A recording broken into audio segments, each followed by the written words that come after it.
You're listening to The One Podcast with Jordan Pendleton. So you're making this transition. You were working, I remember, at OrthoPros of Utah. You were a product manager of mine. I remember when I initially hit you up, I was like, hey, see if medical sales is something that you want to do. You can make some good money doing it. You already have this exercise and wellness background. I knew you were going through a little bit of a tough time, kind of finding your way post-playing. But you work for me, one of my best workers, by the way, like one of my best employees that I've ever had. Like, always trust them with everything, from billing and invoicing to deliveries, repairs, everything that the product ultimately had, to all the responsibilities within that product line. But I remember a quote, actually. You were talking about perseverance here, and on the final segment that we just got done with, you mentioned like, hey, I don't care about failing anymore. And one of my favorite quotes when I was at my lowest time was, a friend of mine sent this to me because they knew I was kind of down. It says, success is not failure, or if success is not final, failure is not fatal. It's the courage to continue that counts. And so I remember when you just got up and quit because you were like willing to take a risk on your passion, on everything that you wanted, the vision of your life to become. And at that point, what did you do? Yeah, man. So I was kind of just floating, dude, doing a bunch of odd end jobs. And I always had a vision of owning my own gym and training athletes. Like, that was something, like, I enjoyed doing that. Like, when I grew up, like, me and my dad trained hard, man. Like, we trained hard, so I was always passionate about that. But I didn't know what direction or how to even pursue it. I know nothing about business. How do you get a client? How do you do this? And so I was working with you, and I was doing personal training on the side. So, like, I would come work with you from like 9 to 5. I'd go straight from your work, and I would go to the gym in Lehigh. It's the same spot I'm in. I've been here for 5 years, but it used to be called Aces Athletics. And I was doing just part-time personal training. I had like 3 clients, dude. And I'd show up, I'd train them, and I started getting into it. And then I started like, oh man, like I got a couple clients, and then I started doing the math, like, okay, if I could book out this many sessions in an hour, then like maybe I can make this personal training thing. But my ex-wife hated it, bro. She wasn't down with that, and it's not stable, it's not whatever, mm-hmm. And which I get, right? Like, I guess it's not stable, whatever. But what job is? Mm-hmm. What job is stable? Yeah. And so I couldn't take it anymore because she had 2 years left of school, and I couldn't finish. I could not work. No offense to you, but I could not work at OrthoPros of Utah mm-hmm. for another 2 years. I was pulling my hair out because I needed to pursue something so I could get out of my slump mm-hmm. and get out of this after football life. And finally, I said, screw it. I'm going to apply for internships because I started training clients, and I realized that I had a degree, I had certifications, I studied, and I was like, man, I don't know what the hell I'm doing. It was like I was making up workouts. It was like, yeah, do push-ups till you throw up, like I had no rhyme or reason for anything that I was putting anybody through, and that really pissed me off because I'm like, I'm not doing this for the right reasons. Mm-hmm. And that's when I was like, man, I'm applying for an internship, and I'm gonna go learn the hard way. Like, I'm gonna go start from the bottom. I'm gonna go start from the bottom, dude. I'm gonna go start from the bottom. So I applied for a bunch of internships. I legit sat down and I took every school that like I wouldn't not go to, right? Like, I'm not going to Delaware. Like, I chose some good schools, right? You put your resume together first, though. Yeah, right? exactly. Nice little resume. Yeah. And so I send it out. Did OrthoPros help out at all? And OrthoPros did. I think you guys designed I think that was the last resume I ever did, actually. All right. So I think you and Becky helped me on that. Yeah. So that's hilarious, man. But anyway, I sent my resume out, and Mississippi State and University of Kentucky both there was like 130 applicants at University of Kentucky, and I was one of 2 guys out of the 130 people to make it. And dude, my resume wasn't impressive. It was like played football in college, didn't give 2 shits about school, graduated with like a 2.6. That's solid at BYU. But dude, I'm a hard worker. Bro, 2.6 at University of Utah is a 4.0. Yeah, so you're good, man. You're right about that. But they hired me because I think they liked that I played. They liked, and then it was really my in-person interview. And I just told them like, dude, I'll do whatever it takes. And I remember I was like interviewing, and there's like 4 strength coaches on the screen, and then it's just me. And I remember like, I'm like, yeah, I gotta look nice. So like I put on a nice shirt, and anyways, they called me back the next day, and they're like, hey man, it's yours. Do you want it? And I was like, yeah. I was like, Mississippi State said yes too, and so I just need to kind of weigh what the best fit is, and I'll give you my decision. And the reason I went to Kentucky is because they had just gotten a new sports performance coach. His name was Eric Corum. Now, regardless if you like him or not, he's very smart. He retains information really well. And the Kentucky staff, which you saw what Kentucky did last year, that started building in 2014. Kentucky went to like their first bowl game and won their first bowl game this year in like the last, I don't even know. Mm-hmm. That started in 2014 when I went out there. And the reason I chose them is because after Florida State won the national championship, all those coaches left. Like all the assistants left and took, that next step. So Stoops, Bob Stoops' brother, he was a coordinator at Florida State. They won a it's not state, but they won a national championship. And you know how football is, like you're on a national championship and then a coach gets fired. It's like it's an automatic. Mm-hmm. So all those coaches were coming over, and then Eric Corum got hired, and I'd done my research on Eric Corum, and I was just like, man, like this is nuts. When I was in college, we just did powerlifting. It was like, how much can you squat? How much can you bench? How much can you clean? And how much can you snatch?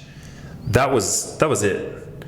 And I started learning more about sports science, and I interviewed with them. I was so impressed. And then they also told me in the interview that they were getting out like millions of dollars of new technology that nobody else is using in the United States. They said only 1 professional team's using it, and I think it was like the Philadelphia Eagles or something. They're like, it's new, it's cutting edge. And then also my cousin, who I'm really close with, she was getting her master's degree out at Kentucky. And she went to Utah Valley University, and then she was actually at Kentucky. So I'm like, dude, I know somebody out there. Because like, dude, you got to think, I'm leaving my wife, moving across the country, and I don't know one person out there. Mm-hmm. Not one person. And I was like, my cousin's out there, so at least I'll know her. So I went to Kentucky. And then I got out there, man, and it's funny, like, it was a great experience. But it changed my life because it was the first time I was ever out of this Utah bubble. And it opened me up, and then seeing the science and the technology that they were using, that's what made me want to get into this, because I'm like, man, I learned more there as an intern in a month than I did at 5 years in college. And there's a reason that program, now all of a sudden, 5 years later, we're seeing that success is because how they approached their training. Kind of the baseline of everything is the strength and conditioning program, and probably outside of the head coach, I would say that the strength coach is probably the second most important coach on that coaching staff roster, because they spend the most time with the players. 100%. In fact, I think they have some statistics on this. You spend 80% of your time with the strength coach, I think. Mm-hmm. It's like 70 or 80% in comparison to your position coaches. It is the most important role on a football team aside from the head coach, because that's where the culture is established.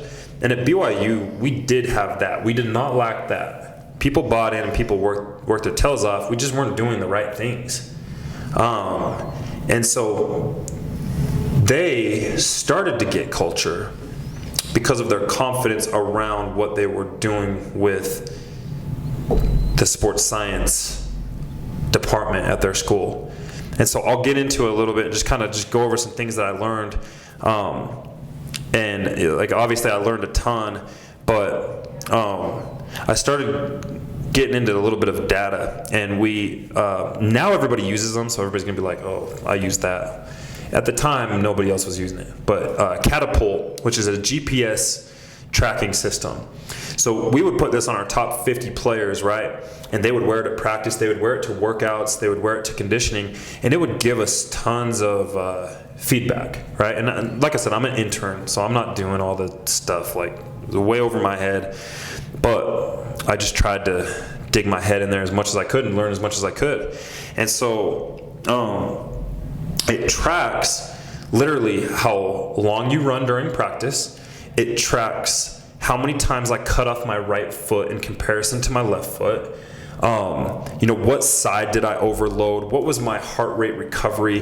There was so many different variables that we were measuring, and the strength and conditioning coaches, the sports performance coach, is the one who actually scripted the practices. And I was like, that Coach Mendenhall would never, and I mean never, delegate that. Allow someone else to tell them how they're going to run practice. How many periods? And I thought it was so cool because it was so different from what I had. And so they would write the scripts because they knew they had it down to a science of what they were going to do during a game and how we were going to simulate their workload throughout the week with the recovery component. So they had that aspect to the training, and then they had what you call an omega wave, which it's this strap, and it goes around your head, and it measures your physiological readiness to train. And obviously we can't do it with all 100 guys, but we did it with like the top 30, 50 players just to get data, right? This coach there was getting his PhD, and we were implementing all his stuff. And it measures your physiological readiness to train, and it was so cool because we could tell if kids were recovered or not, right? And that's something that a lot of parents, a lot of kids don't understand. I use this comparison all the time, okay? If you've ever been able to dunk a basketball, this is how I explain it to my athletes when I'm like, no, we're going light today. We're going light today because it's recovery day, or, we're doing this percentage because of this. And if you've ever dunked a basketball before, you'll know what I'm talking about. You go, and there's one day where you feel like you can jump out of the gym, right? You're doing 360s or whatever, or maybe you're just barely getting it in. You'll come back a different day, and I don't care what day it is. It could be the next day. It could be 10 days from then. And you can barely touch the rim. You're not jumping as high. Like your power output isn't as high. Do you know what I'm talking about? Or am I, does that make sense to you? Yeah, of course. Have you had those moments where you're like, man, yeah, sometimes you may be sleep deprived. Sometimes you may be dehydrated. Exactly, sometimes you don't have elasticity of your musculature, and so you're not able to spring and explode, etc. Exactly. And there's so many different variables that go into it. Like you mentioned, sleep, stress. Stress is the biggest thing. Cortisol will completely Cortisol levels, yeah, 100%. And so that intrigued me, man. And so, the concept was, if we train a kid, we need to know if the next day we can put this workload on him. And it was genius because let's say we have a hard training day, right? And this kid comes back and his omega wave is high, meaning he's ready. We know, dude, let's put it on him. Let's make them work hard. He's handling the volume right now and he's still recovering. Let's overload him. Or you get a kid that's opposite. He comes in and his omega wave is low and he's not ready to train. That's the equivalent of you on a day trying to go dunk that you can't dunk. Your nervous system's shot. You're stressed. You didn't sleep. You got in a fight with your girlfriend. I don't care what it is. It impacts your performance. It has an impact on your performance. And so we were able to measure that. And if people were low, the worst thing we could do is go in and make them max out on squats, because their nervous system's not ready. They're not recovered. So we're taking a human body that's dealing with a lot of stress, and the body doesn't recognize different stressors. It just recognizes it as stress. If you broke up with your girlfriend, if you failed a test, if you can't pay the bills, if you get a sprained ankle, or if you go work out and do biceps for an hour, the body doesn't know the difference. It stresses the body. It's just stress. And so it doesn't need to be working out that's causing you to not be able to recover. It could be something else. It could be a different variable. And I tell this story because this is how intense it was. We had a kid that was always low. He was low constantly every single day. And I remember the coaches, we would just put him on the bike and be like, dude, just lightly pedal and, just get your heart rate up a little bit. But we had him on the bike for a week and we're like, okay, something's wrong with this kid. And no shit, the coaches pull him in and they talk to him, and they found out that he just knocked his girlfriend up. He's a 19-year-old kid, and he just got his girlfriend pregnant. And so you can imagine, right? No money. He's 19 years old. He's the only kid to, make it out of the hood or whatever. And man, it was amazing, because had we have not done that, we wouldn't have found out. And then once we figured that out, we realized okay, he's good. It's just he's dealing with a lot right now. So we were able to monitor their load based off their recovery. Yeah. And then you put that in conjunction with the GPS tracking, and now I know that in this practice, our corner cut 90 times off his right foot and only 30 times off his left foot. What foot's going to get injured tomorrow? Yeah. The one that's getting overloaded. So coaches write the practice scripts knowing that data. So, hey, I go to the DB coach, not me, but one of the actual coaches goes to the DB coach and they say, hey, man, you're doing this drill way too much. Switch it up so they're working the other side. Yeah. Who does that? That was unheard of to me. Yeah. And you guys heard what I played through and what I endured as far as pain and injuries. It just wasn't even close, dude. Yeah. And so it made me bitter, because I was like, man, had I have had this, who knows? oh yeah, And so, but it had inspired me, and then that's when I was like, man, I really loved it out there. I love Kentucky. The people out there are so genuine. It's funny, dude. I left Utah, nobody even knew. I said goodbye to you because I was working for you, bro. Nobody even knew. My own family didn't get have a going away party for me. And I was, in my mind, I was moving permanently. I was gonna go out, intern, work my way up, assistant, and my goal was to be a head strength and conditioning coach. That was my goal. So I moved not knowing when I was ever gonna come back, and nobody even really said goodbye. I lived in Kentucky for 6 months, and I stayed out an extra 2 weeks because the people out there didn't want me to go, and they wanted to hold me. They call them cookouts. We call them barbecues in Utah. I told them that they called it a cookout, and I was like, what? We're having a cookout? Is this a competition? Sounds like a cook-off, And I'm like, and then they're like, They point to the grill, and I'm like, oh, a barbecue. And they're like, we're not barbecuing anything. They're like, we're cooking outside. So anyway, don't call it a barbecue in the South or Midwest. It is a cookout. And so Anyway, I had like 3 going away parties with people that I had barely known for like 2 months, 3 months. And it was genuine.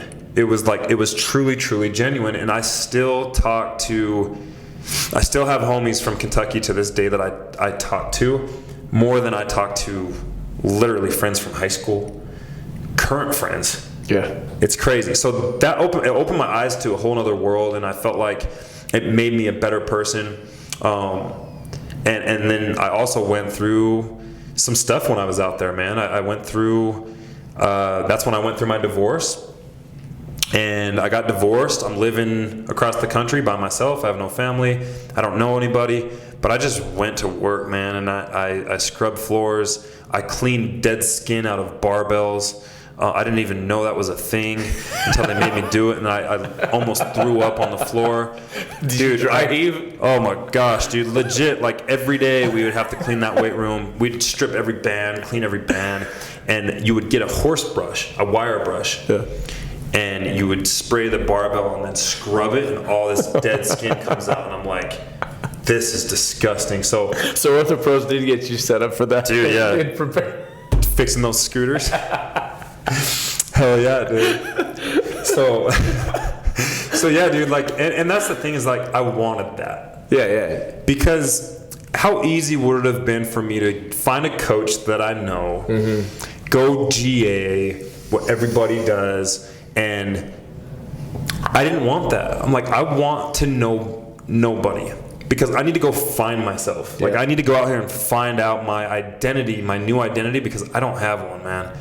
My identity was an athlete, and I'm not that anymore. And so it really helped me find myself. And after I went through my divorce, I had a decision to make. Like, do I move home, try and figure things out? Do I move home so I can be with family because I'm out here by myself? And then I just told myself, like, if I quit this internship before it's over, I let life win. Like, I let myself lose. Because how far into it were you? A month and a half, bro. When the divorce papers came. Yeah, so I was a month and a half. I was a month and a half into living out there when this happened. I can't remember when I called you too. Maybe it was like 2 or 3 months in. And I was out there, and dude, at that time, I was shut off to the world, so I didn't post social media. I didn't do all that, and so nobody really knew, honestly. And then it obviously got throughout the grapevine, and that changed my life, man, because what it allowed me to do was be like, all right, now all I have is myself. I have no excuses. Nobody's holding me back. I can go after this thing and not have to please anybody or worry about anybody else. So it took this monkey off my back, and I remember, dude, I went that very next day. I was there at 5 a.m. in the morning, like after I just, signed the papers or whatever. And yeah, man, like I went to work, and then I'll never forget. I went out to eat with one of the coaches. He's still one of my homies to this day, Donald. And I told him, dude, and I was bawling. Like I broke down and I was like bawling, and he was crying with me. And then he started inviting me. He did a Bible study. So he started inviting me to go do Bible study. And I got out of my comfort zone. I started saying yes to everything. Like I'm really introverted. So I don't like to, I can count my friends on one hand, like my 5 a.m.ers. And I don't like to really meet new people. And I know that sounds weird because I have a job where I have all this clientele and I'm around kids all day. It's hard for me to act the way I do.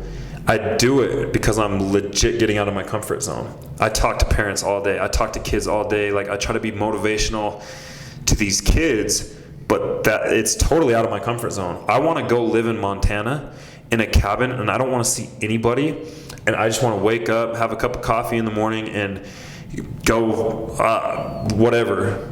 On a hike, go hunt something. Yeah, exactly. Chill, like I could be in a remote area where I don't have Twitter, I don't have Instagram, and honestly, I think I would be happier.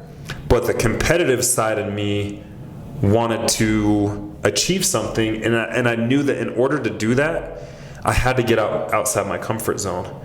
And so I started saying yes to anything and everything, and then all of a sudden I knew I had all these friends, and I started finding, and that's the thing, it was because they were genuine friends. Yeah. They didn't have a motive behind them, and they weren't asking for tickets or, it was genuine. And yeah, man, so I started to like find myself and find my identity, and then the knowledge that I gained while I was out there, it gave me more confidence in what I was doing. And then I was like, man, and then I had a tough decision to make when it came down to it. So yeah. So why did you come back to Utah then, when you had so much positivity? They had opened your eyes.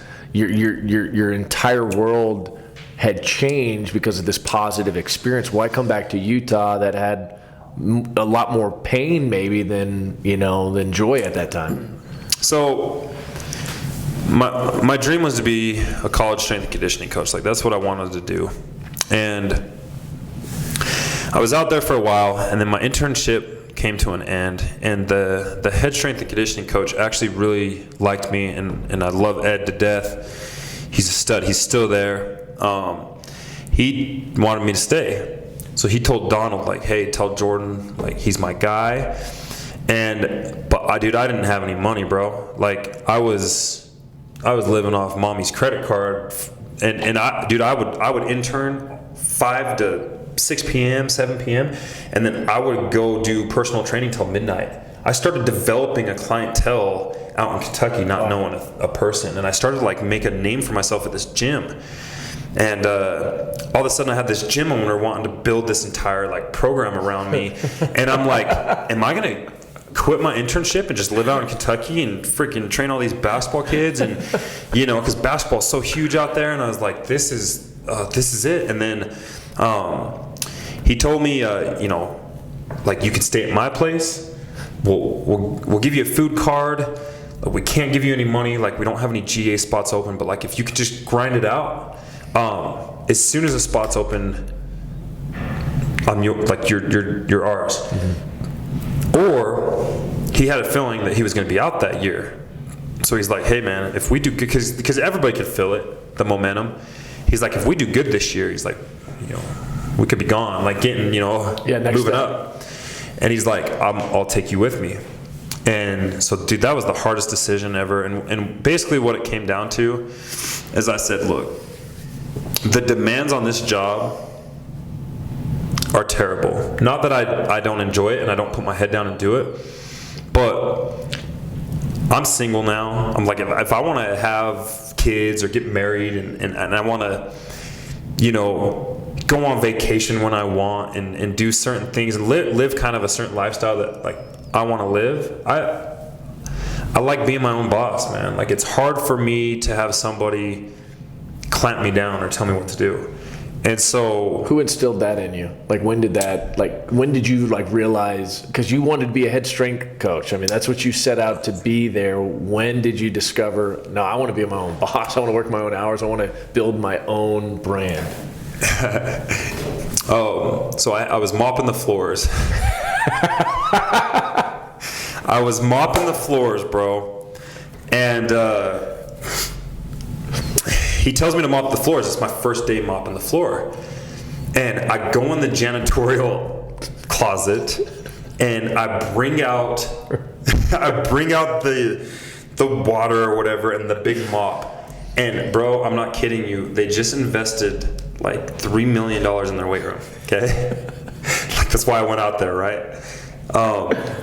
And they got a brand new floor. It's like $200,000 floor. I take out the mop and I start mopping, okay? It was sitting in the wax. It wasn't water. Permanent wax. So I waxed up the floor like one kind of corner of the weight room. And then the water didn't disappear, so I'm like, what the hell's going on? And I look and I'm like, oh shit, this isn't water. And so I go and I ask someone, and I'm like, he's like, dude, he's like, that's the wrong bucket. That's the wax. And I was like, oh my God, dude. So he tells me it's wax.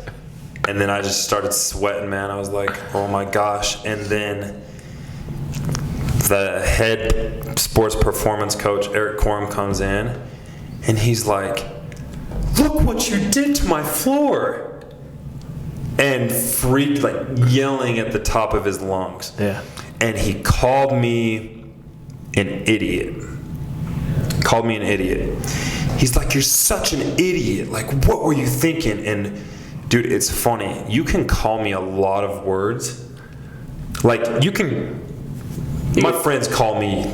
Yeah. I mean, I can't repeat it on the show, but... Sure. We call each other everything in the book. But when someone calls you stupid or tells you that you're an idiot and they mean it, like, it's not like, oh, Ben, you're being an idiot. It's like, dude, you're an idiot. Yeah, it's questioning intelligence. Questioning right? my intelligence and questioning, like... Rather than having, like, it's just an honest mistake. Yeah. And dude, I freaked out, bro. It was a Coach Hill. It was a Coach Hill moment all over again, but in the strength and conditioning world. Maybe I'm just a bad person. I don't know, but I looked at him and I'm like, I'm a janitor. I'm like, do I look like a janitor? And I started freaking out. And you know, I'm a pretty decently sized dude. Yeah. And so I was pissed, and I'm like, you know, I'm like, do I look like a janitor? I'm like, you told me to, you know, sweep the floor. I'm like, I went and grabbed the broom, like I'm supposed to know there's wax in there. Like, and so anyway, I freaked out, and he kind of like was like startled, and then like walked out. And then, dude, same thing. I'm pacing myself around the weight room, and then what's funny is all the other strength coaches started laughing. Like the head strength coach, because we had a head strength coach and then the high performance coach. Yeah. He oversaw the programming, the science, and everything. And then this guy was the savage in the weight room, you know, pumping up the kids and doing all that stuff. The head strength coach, the assistant, and both interns all start laughing once he walks out of the room.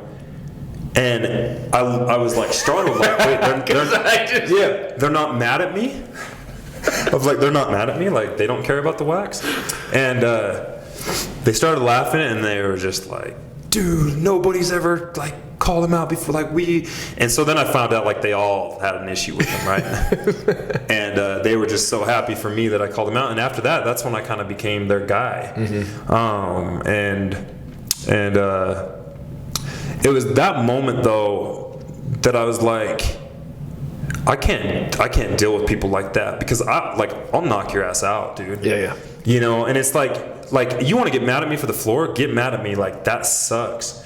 But don't call me an idiot because I'm not a janitor. I didn't know there was wax in the freaking thing, you know? And so that pissed me off, and that's when I realized, like, I can't be a yes man to someone like this. Now again, if it's the right fit and I'm in with good people that I enjoy being around, then it's like, all right. But when you have people like that talk down to you like that, and you could physically annihilate them if you wanted to, it's hard for me to take. And so that was when I was like, man, like, I'm not going to be a yes man. I got to have my own business. I got to build something else. And so at that kind of that progression, you figured, okay, I'm going to leave Kentucky and I'm going to come back to Utah because maybe Utah's the best platform with your connections to build your own business. Yeah. So when I left Aces Athletics, they actually called me several times because I did start to develop a decent clientele before I moved to Kentucky. How big was it? You know, I started getting athletes. You know, I probably had 13, 15 clients at that point.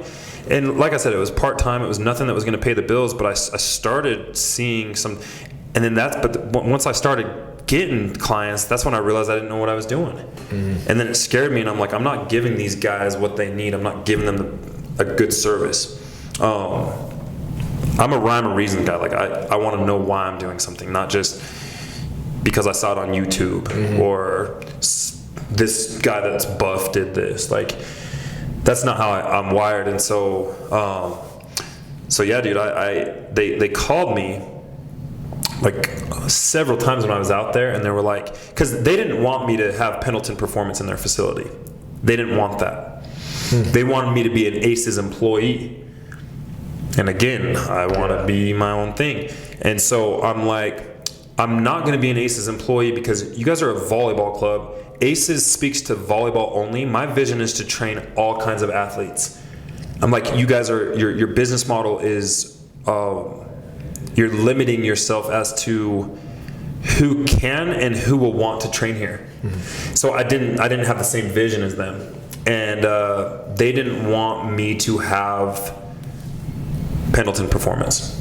They didn't want me to have my own thing. And so that was part of the reason that I jumped up ship and left as well, because I'm like, all right, I gotta go make sure that this isn't something I want to do at the college thing, knowing that like I can fall back on this later if I really want to. And then what happened was they ended up calling me like once a week. It's like, hey man, will you come back? And he even offered me money to get me on my feet if I would come back. You can start your own thing, you can do your own thing, we'll let you be you. That's around the same time that I waxed the floor. and so that's when I kind of like had a decision to make. And ultimately what it came down to, dude, is like I'm right in the heart of Lehigh. It's the growth now is insane, but I promise, like when I first started here, there was dirt. Yeah. All these restaurants, all these houses, it was all dirt. Like, but I'm like, all right, I played at Bingham right here in South Jordan, and then I played at BYU. I'm not famous, I'm not a celebrity, I'm not anything, but I have a decent name. In the state of Utah, just from my athletic career. And so I was like, 10 years from now, people aren't going to know who the hell I am. Nobody cares if you played for BYU in 2007. You know, and so I felt like I needed to utilize my name, why I had the chance, why I was only like freshly removed from playing, in a city, in a town that is right in the middle of where I played college and right in the middle of where I played high school, and where the majority of athletes and people know who I am. And that was ultimately what made my decision. And so I came back. I moved back after I had like 3 cookouts with all my homies. And then how many pounds you gained? I actually stayed and went to the Kentucky Derby as well. Like we had a blast out there, man. But I came back, man, and I started from absolutely zilch. Zero. What year was that? When was that? 2014. 2014. So What in month? fact, it was 2014, end of May. And I think I started in June. So it's actually my 5-year anniversary this past weekend. Congratulations, dude. So yeah, 2014, man. And then I came back, and I remember the first thing I did when I got back, well, I had some clients too that like would hit me up when I was still gone. Are you moving back? Like, Hunter went to a different trainer. He didn't like him as much. Like, I know you said you were thinking about moving back. And so I had a couple people. But so when I came back, I reached Hunter Fry, dude. One of my first clients ever. And his dad, Tony, was awesome. Still is. But he would call me all the time. And I'd still try and help him out. But I came back and I got Hunter back, you know. And, yeah, dude, I started with 2 clients. So who were your first 2 clients? Hunter Fry, and then man, I had this kid that just moved in from California, and the only reason he found the facility because he lives up the street. And they, you know, once I came back, it was like, yeah, we're gonna book you out, and yada yada. And so I took him, and so yeah, it was like those 2 kids.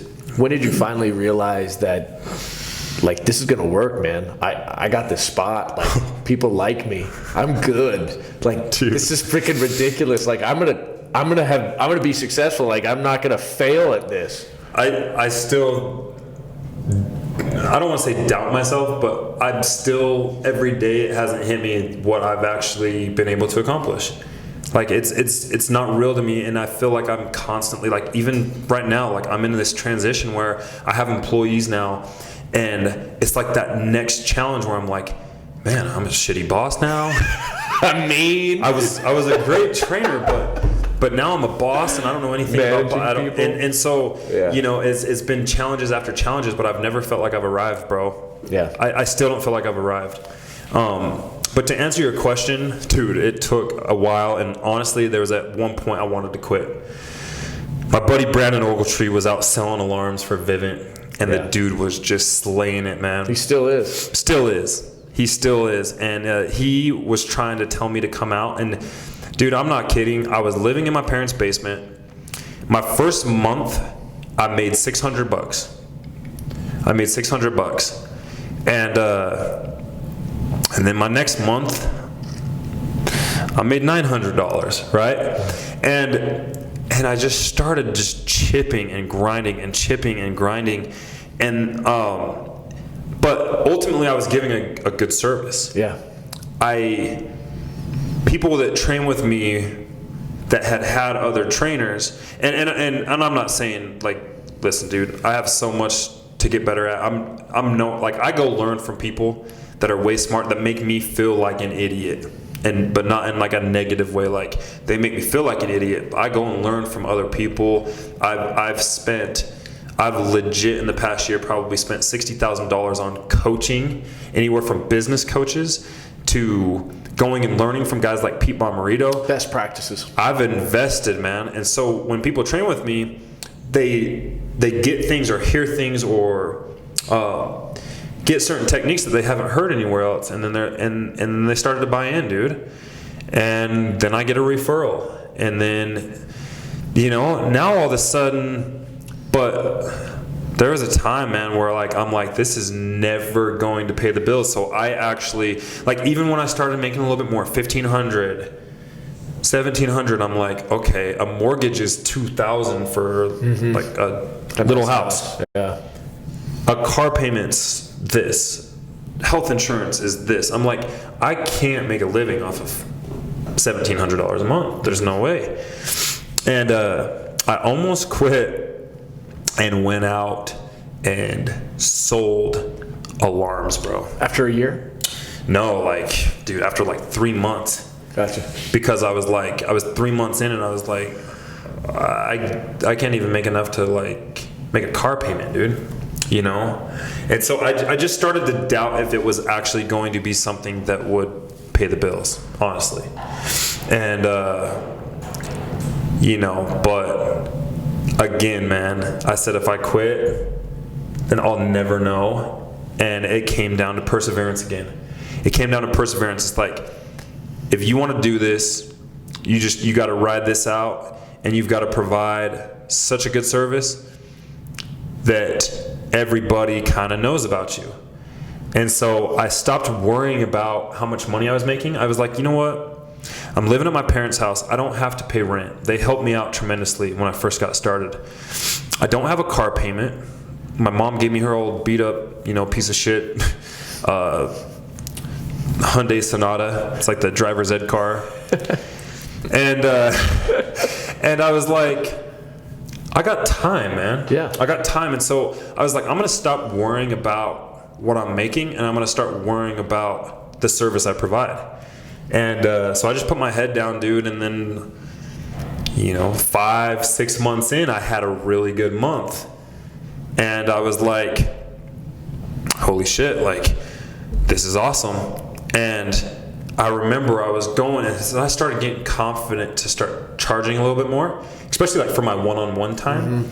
And I remember I'm training this kid. That was one of my first clients is Eli Cloward. I'm training Eli. They have no idea about this story, by the way, but I'm training Eli, and I'm doing individual one-on-one work with him for linebacker, because the dad, like, he knew who I was, so he was like, can you like actually work with him like on his position and stuff? And at the time I was like, hell yeah, I'll take anything. So I would go to a football field, I'd meet up with kids, I would take them through position work. And I remember I pulled up in my beat up car, And I went out, I trained him. You know, they're well off, so not a problem for them.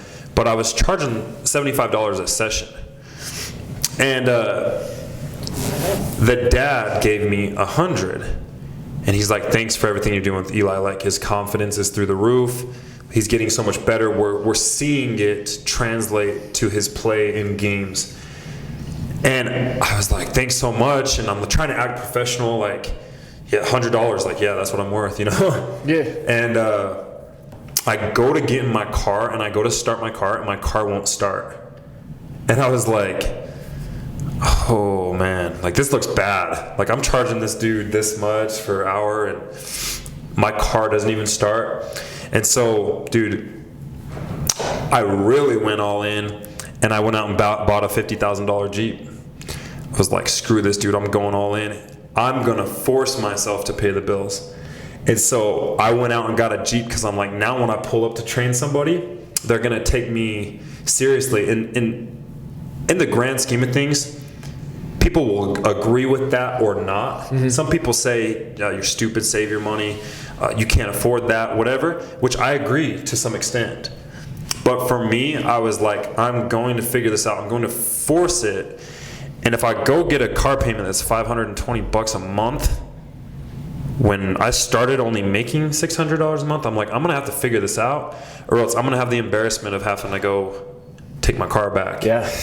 You force yourself into success. Yeah. And so it was that moment, man, when I was like, I got to do this. Does your fear of failure? So I've read a book once upon a time, Triple Package, and it talks about, you know, certain cultures and within American society, certain demographics that ultimately have more success than anyone else, and they believe they're chosen. They believe they're chosen above everybody else for one reason or another. They have a purpose, right? Secondary to that, they never feel like they're good enough. Their fear of failure is just incessant. Yeah. They never feel like they're good enough. And then third is impulse control. So I see all three of these components in your life. Like, you have an anxiety about failure, but it pushes you to success. You're going to force yourself into success. You feel like you're chosen, you know, to do something great. Yeah. And then you're staving off kind of that you know, this impulse control, but, you know, ultimately it's led you to where you're at right now. Yeah, no, and that's the thing, man. Like, I say this in the most humbling way. I was always a leader. Like, I was always the guy on my team. I was always the most vocal. I would get in people's, like, if somebody wasn't running hard, I had no problem telling that person, like, dude, like, you better pick it up, or, like, get out of practice and get off the team. Yeah. I did not care. And so that was that's my personality, and I had no problem doing that. So I've always been in a leadership role, and I thrive on that. And I set my expectations so high on myself that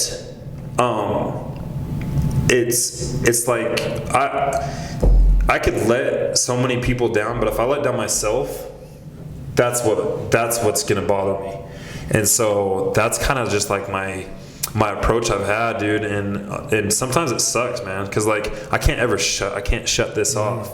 I can't go home and not think about my clients. I can't go home and not read a book and try and get better. I can't go home and not stress about my trainers running groups the next morning and if they're going to be on time and if they're going to do a good job coaching. It's constant. But it's also, like you said, like, it helped me get here. So you're here now, and we have this podcast, and we're focusing on all these different elements. You haven't arrived yet, though, it sounds like. It seems like there's still so much to do and not enough time to do it. As you continue down this path and the things that you're going to be sharing with your clientele, the people that are listening to this podcast, what can they expect from the podcast? Yeah, I think, you know, the main reason I wanted to do this podcast was just to inspire people. And I go on the radio quite a bit, actually. Mm-hmm. I go on your show every year. I get invited, you know, the Gordon Monson and BYU those guys. TV. You've been BYU, I've hosted on BYU TV live television, and I've done this stuff before. And like I said, it's totally out of my comfort zone. But when I start talking about something I'm passionate about, it brings out a different side of me than if you were just to talk to me in the gym. You'd be like, man, this guy is weird. But I would get a lot of feedback from people. I'd get a lot of DMs and instant messages and people being like, dude, I listened to your interview. You did so good. You should go into broadcasting, or you should go into this and this. And I've had so many people tell me that, and it's never something I've really thought about, but I'm trying to impact as many people as possible.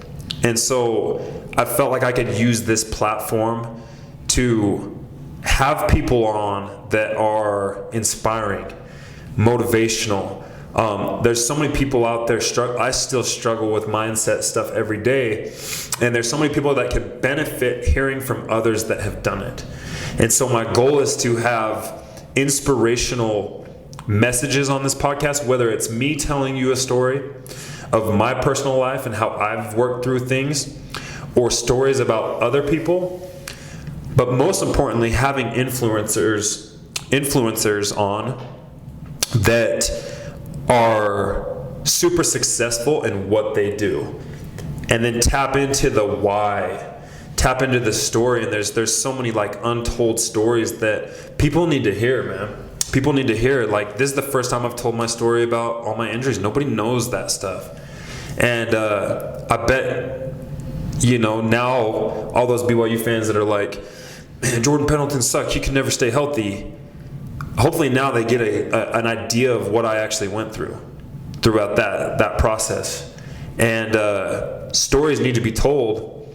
And, the name of my podcast is The One. It's the slogan I use for my gym. And it's trained to be the one. And a lot of people don't know where that came from, but the gist of the show is to highlight people that are the one in their field. That's the go-to guy for this. That's the go-to guy for this. Guy is successful in this. Let's learn from him and let's hear his story, and maybe it'll inspire that person that's struggling with that same thing, or the same thing I was going through when I was at Kentucky, and be like, man, I'm going to start my own gym. Or, I'm going to start my own orthopedic bracing company, whatever. And that's what I plan to do. There's so many people out there that obviously struggle with self-loathing, right, or self-doubt. And I think it's important to illustrate that I think every single one of us go through that, including uber successful people like yourself. And it's almost a never-ending process. You have wins and losses even on a day-to-day basis. The important thing is getting more W's than L's in any day, win the day. And I think the One podcast will be able to do that for many people, and that influence will be felt obviously here locally, but now with a digital format, more and more people around the country, out of the country, will be able to consume the One podcast. Yeah, and that's the goal, man. Like I said, listen or don't listen, but I'm going to try to bring some heat, and I'm going to try to bring some inspiration. I really wanted to bring people to the table that could help inspire others, and that's the goal and what we're going to try to do. And so kind of the final message to everyone that's listening, at least in this particular episode, as we go and continue to expound on the podcast and invite these individuals, these individuals that are influencers, the ones that can really inspire the rest of your fan base, your clientele, those that need that inspiration. Where does the one ultimately come from? What's the etymology of it, if you will? So it's funny. So I'm glad you're here because you're a part of this story. And it's funny. People don't know what trained to be the one. They think they know, but they don't know how it got there. How I came up with that phrase. And it's funny. So I'll tell you the backstory. Obviously, being the one to me means Dude, someone comes in the gym, they see you, they're like, who's that guy? That's the dude. I go get my knee surgery from Dr. Cooley. I'm like, dude, that's the guy. He's the one. Like, he's the best knee surgeon.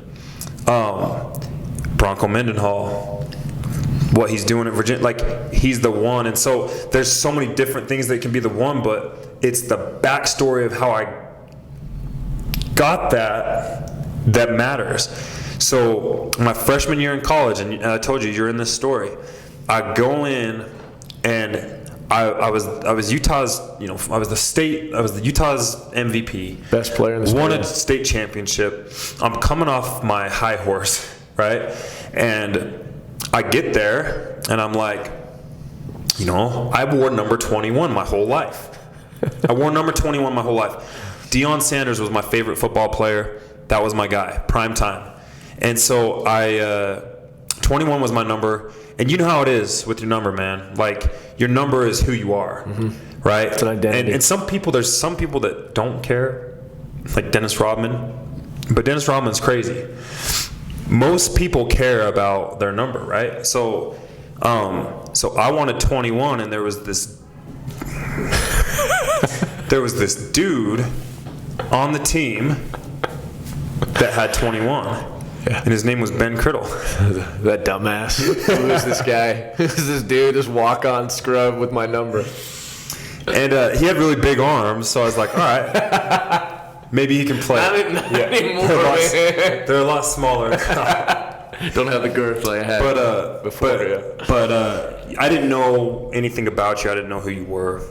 And I remember I actually went up in the weight room and confronted you about it. And I was like, I asked you, like, hey, what do I got to do to, like, do you even really like 21? Is that, like, your number, or is that a hand-me-down number, and, like, you're cool going with 22, like, you don't care, and you can give me 21?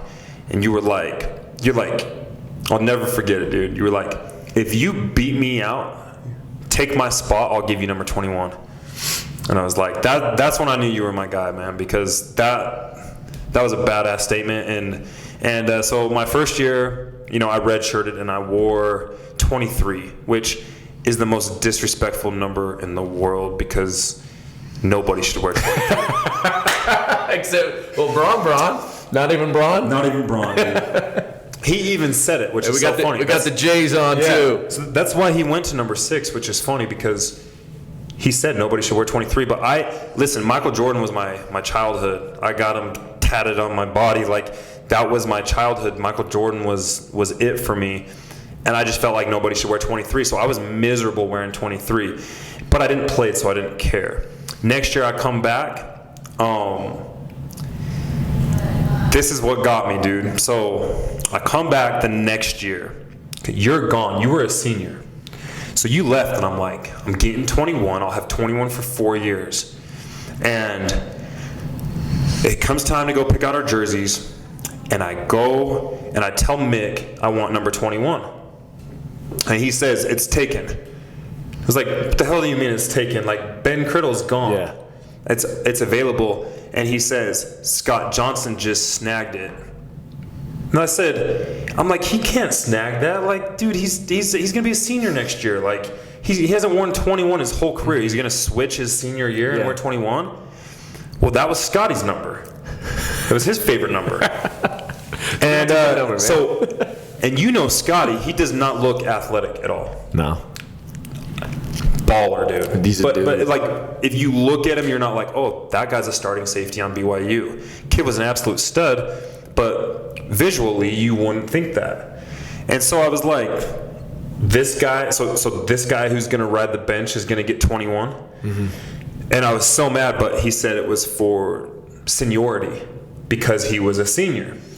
I was like, you know what? Like, I get that. I'm like, whatever. So I said, what's available? 27? Great. Give me 27. Friggin' hated it, bro. Hated it. But I knew my sophomore year, when it was time for me to shine, I was going to have 21. Yeah. Because Scotty was going to be gone. I was going to be a starter. And I was going to be one of the guys. And there's no way they're not giving me 21. And so this legit happened, bro. Scott Johnson leaves the next year. I go into Mick again when we're handing out jerseys, and he says, it's taken. I thought he was joking because he knew how pissed I was the 2 years before. And I was like, shut up. Like, it's not taken. Like, that's my number, you know? And I'm like, he's serious. I'm like, who took it? And he's like, we gave it to Shiloh Teo. Shiloh Teo was a freshman. Yeah. I was a sophomore. Yep. So I had seniority over him. And they let.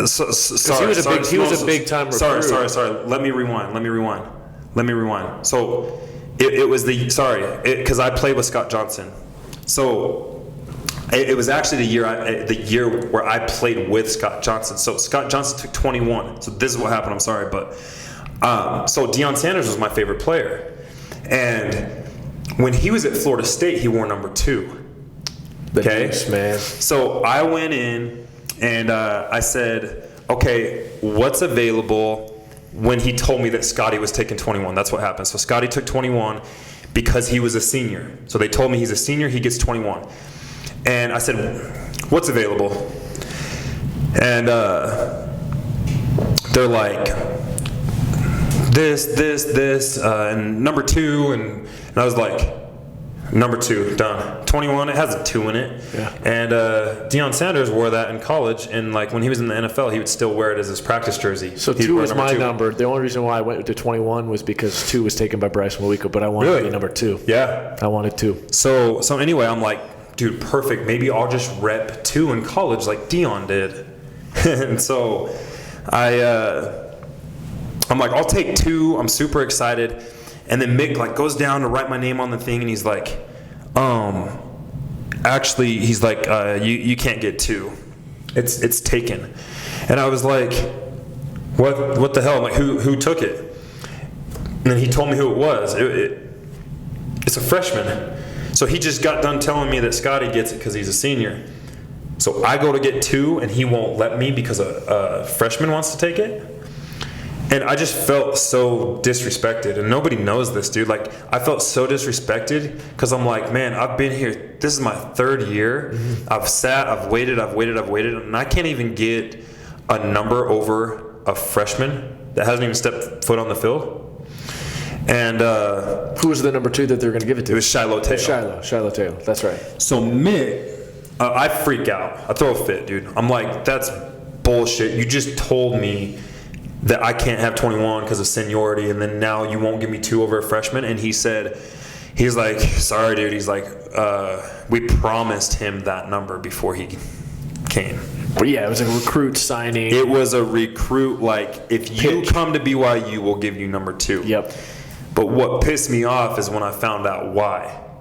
It's because his cousin was Manti Te'o. Yeah. And BYU was trying to make a huge push to get Manti Te'o because I believe he was LDS, or at least raised in that, that lifestyle. So they really thought they were going to get Manti Te'o. So they tried to bait him by bringing Shiloh in. And I have nothing against Shiloh at all. But they tried to bait him by bringing in his cousin. Like, if we bring in Teo, like Shiloh, then Manti's going to come here. Manti ended up going to Notre Dame, being a Heisman Trophy finalist. This guy never played. And they didn't give me number 2. And so it really, really irked me. So I said, just tell me. I'm like, at that point, I was like, give me 69. Give me 97. Give me 77. I don't even care. Like, I'll play safety with 77. And so I said, what numbers are available?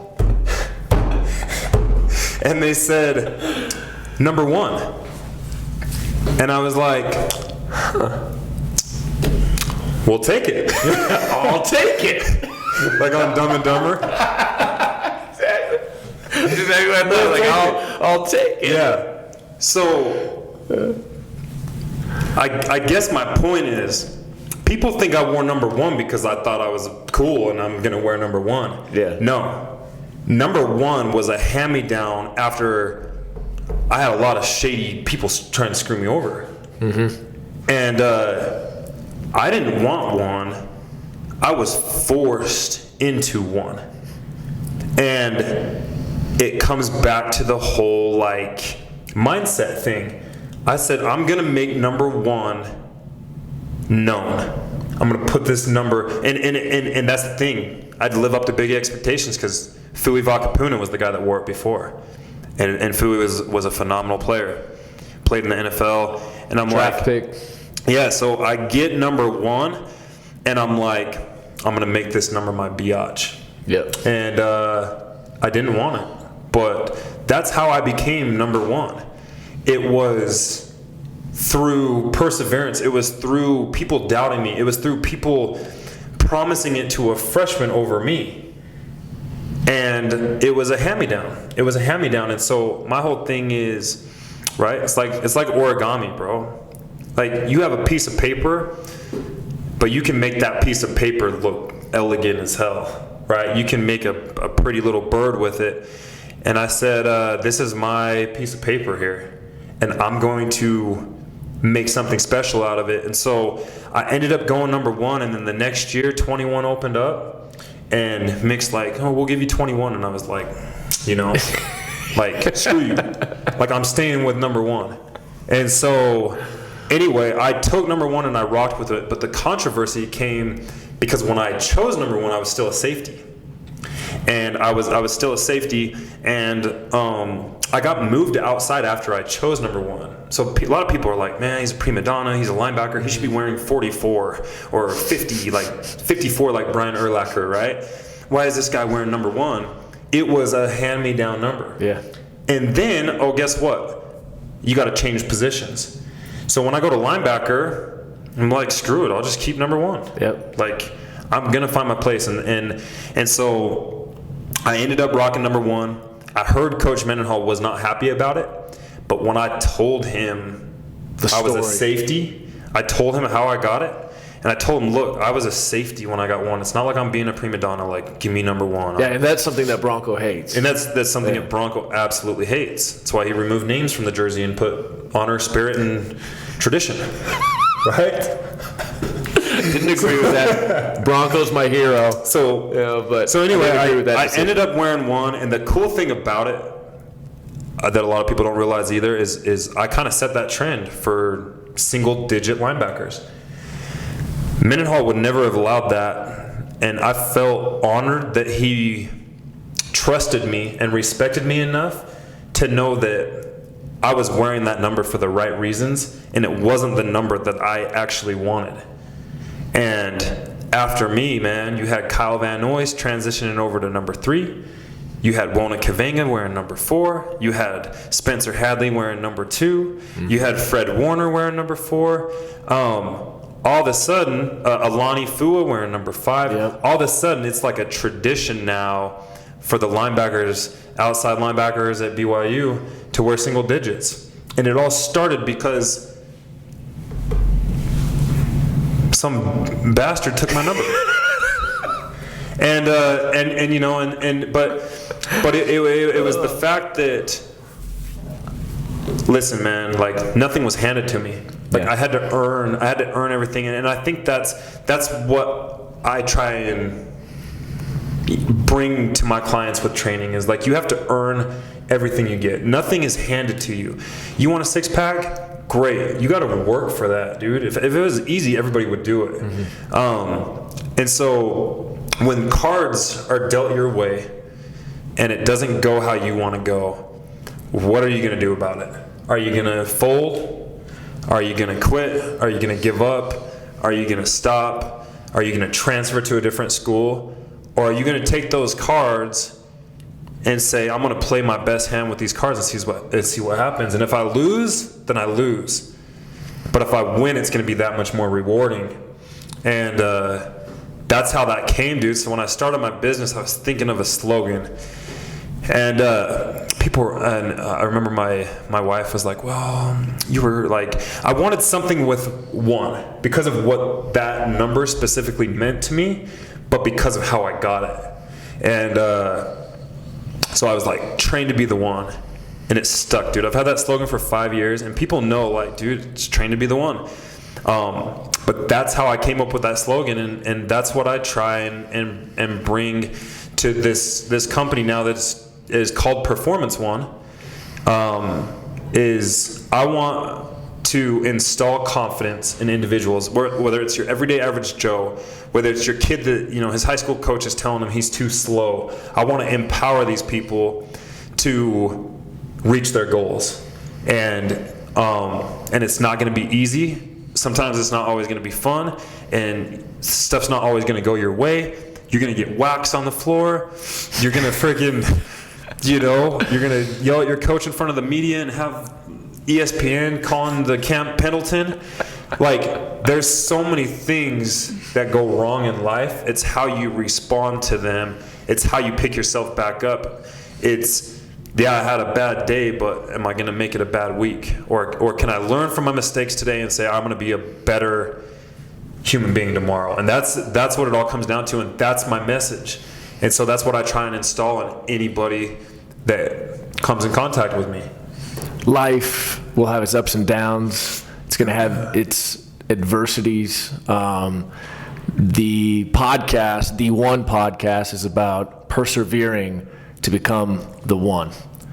And that's what you're going to learn on this podcast with Jordan Pendleton as he surrounds himself with the one in a particular field. So that's what we can prepare to consume. I'm excited. I feel blessed to be a part of this, and can't wait to learn from the best in every single field, Jordan. Awesome, man. Yeah, dude, thanks for hopping on, dude. It means a lot to me, and you played a pivotal part of this story, so I thought it was important that you kind of started this whole thing off. So thanks for being here. Thank you. Jordan Pendleton, ladies and gentlemen.